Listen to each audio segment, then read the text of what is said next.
عارف ليه بيحطوا بعد الفطار على طول أحلى المشاهد على التلفزيون؟ عشان يسحبوك من سجادتك ويخطفوا ساعة الاستجابة من بين إيديك. المسلسل هينتهي بحلقة أخيرة، بس عمرك هو المسلسل اللي لو انتهى ملوش إعادة. في الغيط الفلاح كان بيحترم المواقيت، وقت السقي سقي، وقت الحصاد حصاد. رمضان هو موسم الحصاد بتاعك. ينفع تسيب أرضك تبور وتروح تتفرج على غيط غيرك في التلفزيون؟ انت عمال تعيط على وجع بطل في التمثيلية وناسي وجع قلبك اللي محتاج طبطبة من عند ربنا في ركعتين في صلاة تراويح. ما تبقاش مشاهد في حياة غيرك، وخليك بطل في حياتك انت. اللي كتب المسلسل عايز وقتك عشان يكسب هو، واللي خلقك عايز قلبك عشان يرحمك. اتفرج يا سيدي، بس ما تخليش التتر ينسيك التكبيرة. رمضان 30 يوم، والمسلسلات طول السنة وموجودة على اليوتيوب.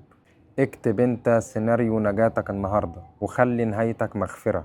استنوني بكرة في حلقة جديدة من قطايف زراعية. كل سنة وانتم طيبين ورمضان كريم.